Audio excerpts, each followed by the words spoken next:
Listen closely, my friends. There is a man standing at the edge of a battlefield in 170 AD. His army is exhausted. Half his generals are dead.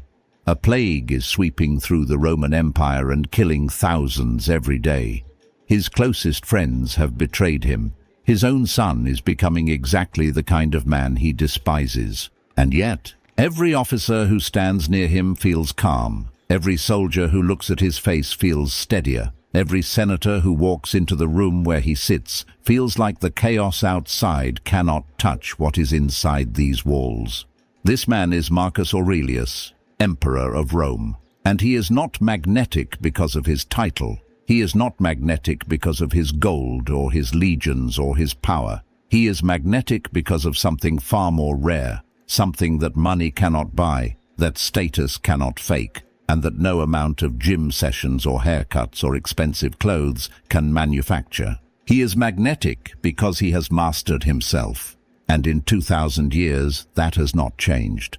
The most attractive thing a human being can possess is not a perfect face. It is not wealth. It is not confidence faked in front of a mirror. It is the rare, almost terrifying quality of a person who is completely in control of themselves, who cannot be rattled, cannot be manipulated, and does not need your approval to feel whole.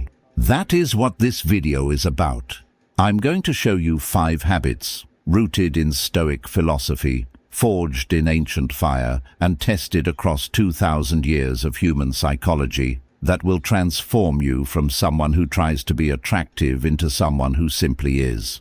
And I am not talking about surface-level tips. I am not going to tell you to smile more, or maintain eye contact, or stand with your shoulders back. Those are symptoms. We are going after the root.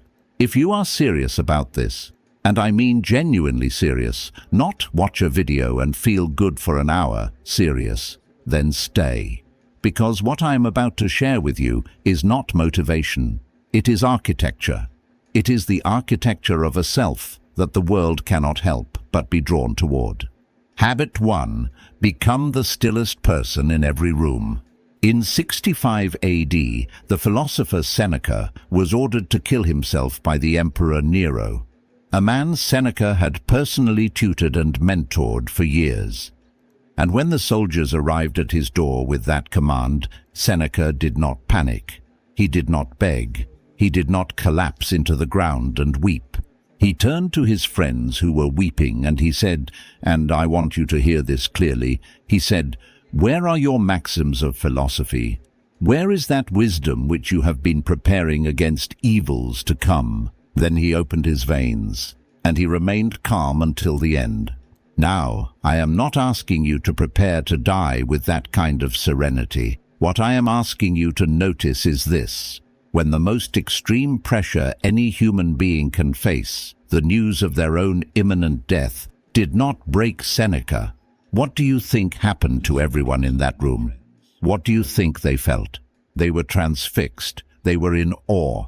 Not because Seneca was performing, not because he was trying to impress them, but because he had spent decades building a stillness so deep inside himself that even death could not disturb its surface. That is the first habit. Cultivate unbreakable inner stillness.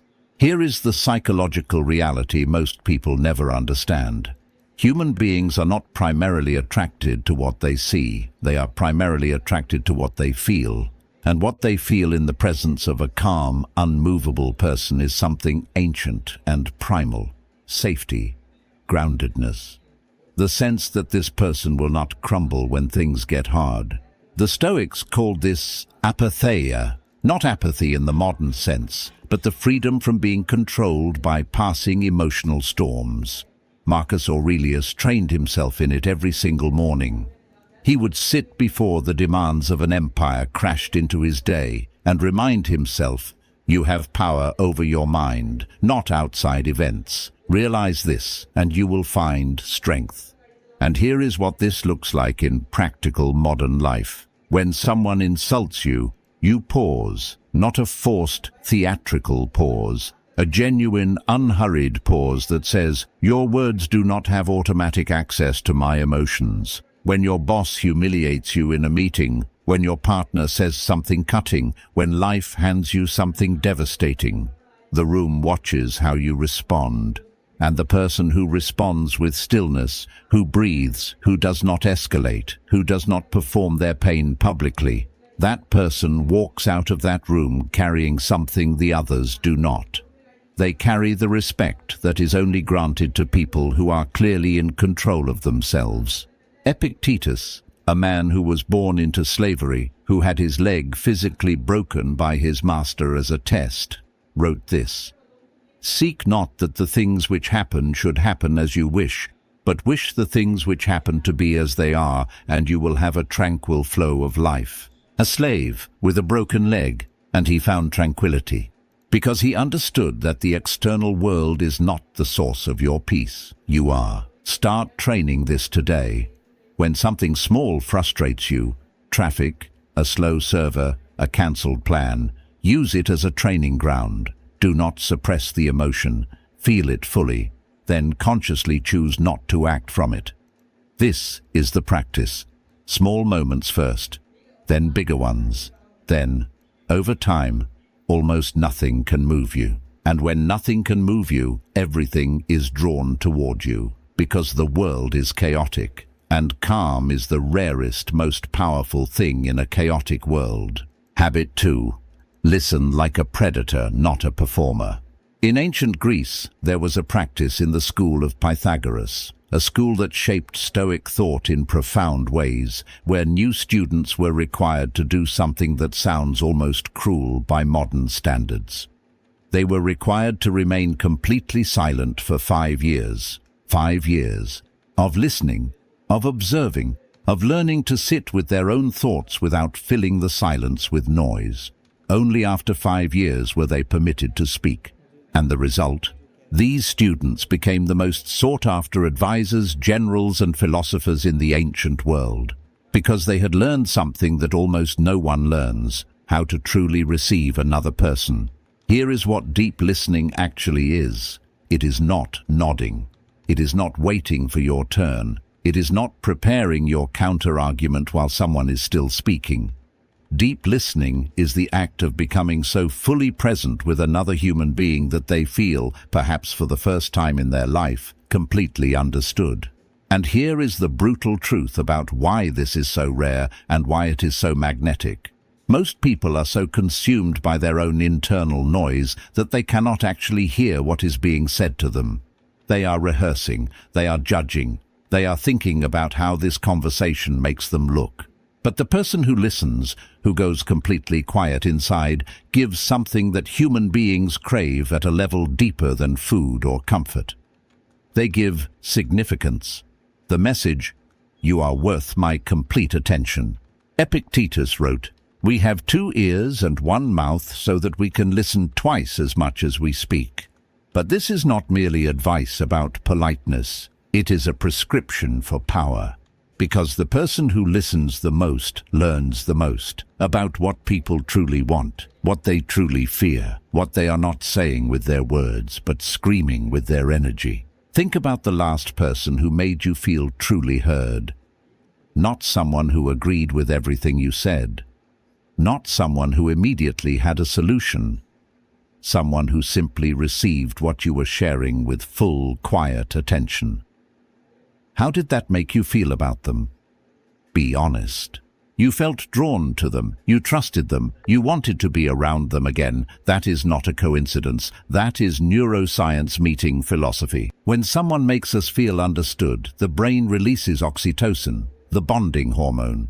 We are chemically wired to attach to people who make us feel seen. And here is the layer that makes this stoic rather than just social. Deep listening is also the practice of ego dissolution. To truly listen, you have to silence your own ego. You have to stop needing to be the smartest person in the room.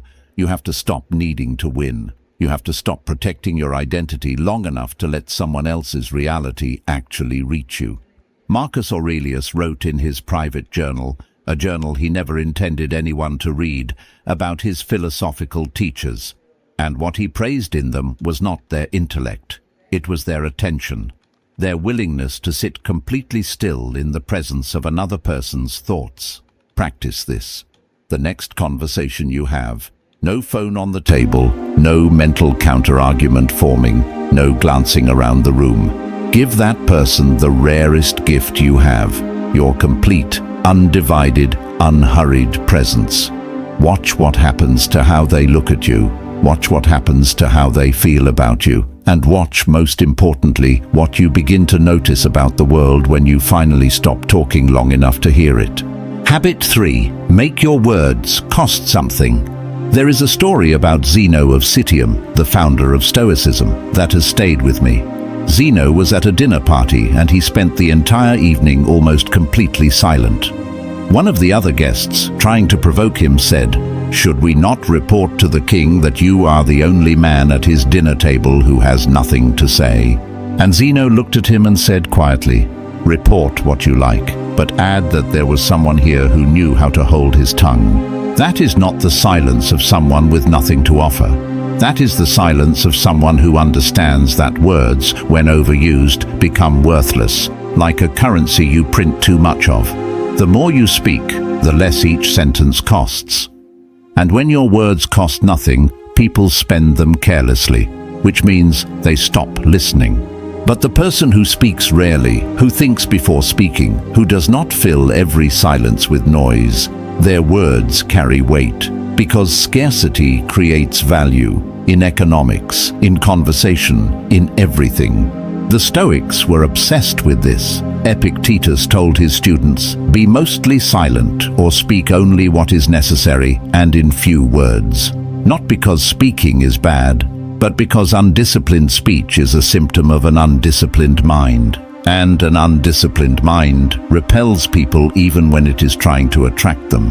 Think about the people in your life who talk constantly. They interrupt, they chase every tangent, they explain things nobody asked them to explain, they fill every pause.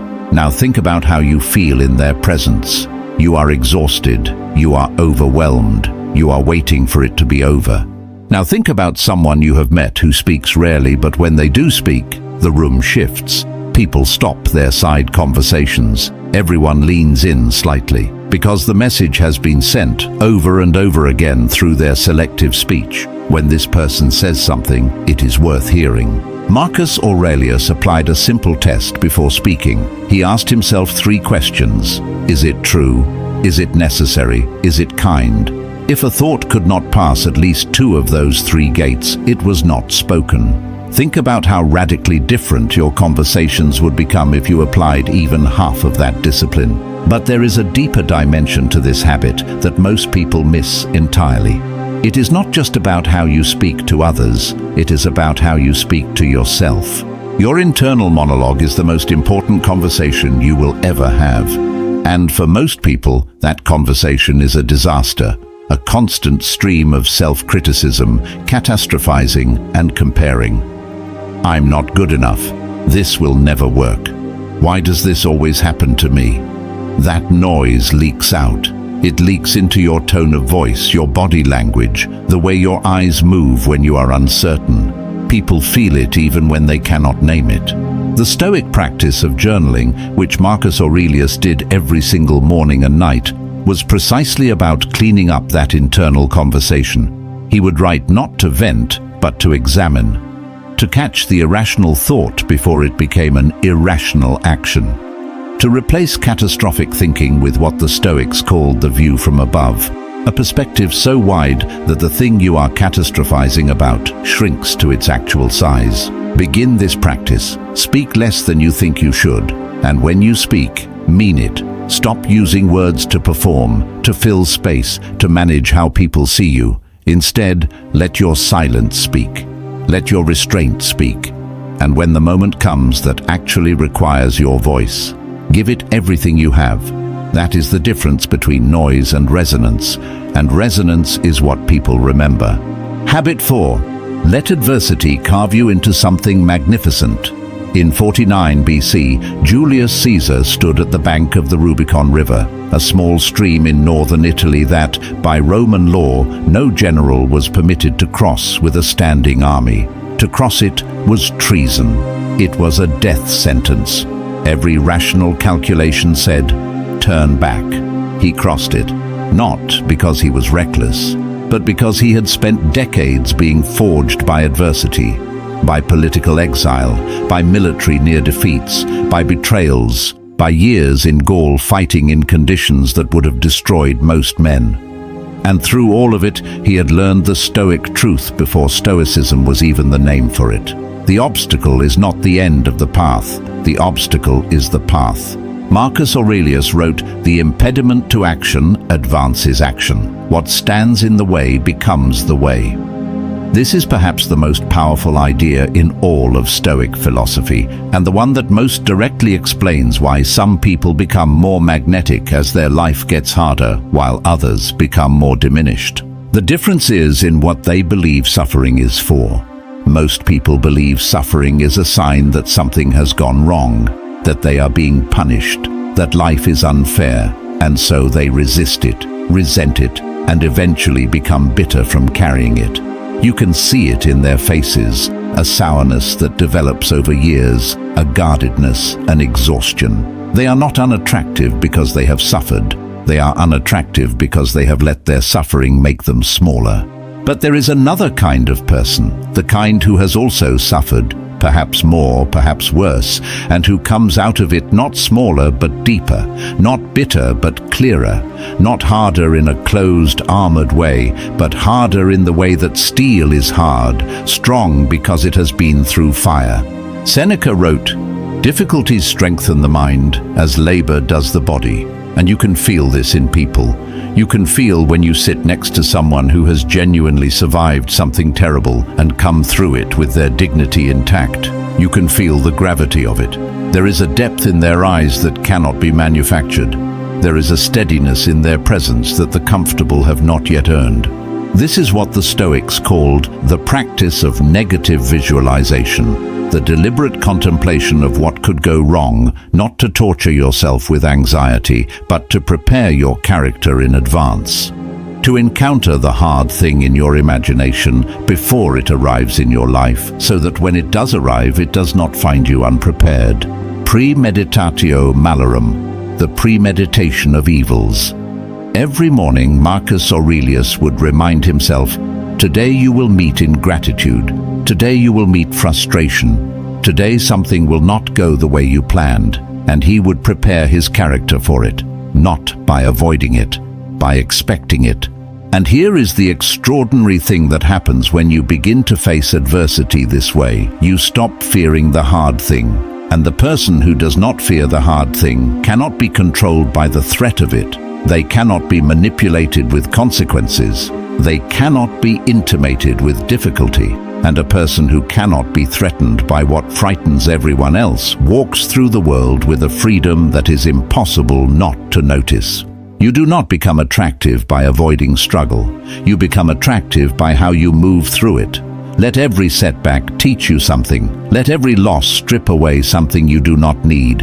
Let every betrayal clarify your values. And let every scar become part of the topography of a person who has not been broken by the world, but shaped by it. That is not just attractive, that is rare. Habit 5. Build your life on something that cannot be taken from you. In 177 AD, Marcus Aurelius faced what many historians consider one of the most psychologically devastating moments of his reign. His most trusted general, a man named Avidius Cassius, a man Marcus had spoken of publicly as one of the greatest soldiers of the age, declared himself emperor and moved to seize Rome while Marcus was occupied on the northern frontier. It was a personal betrayal, a military crisis, an existential threat. And before Marcus could even mount a response, Cassius was assassinated by his own soldiers.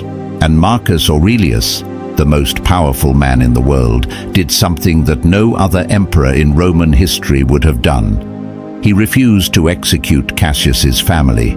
He burned all the letters confiscated from the conspirators without reading them, so that no senator could be implicated. He told the Senate he had forgiven everyone involved. Why? Was he weak?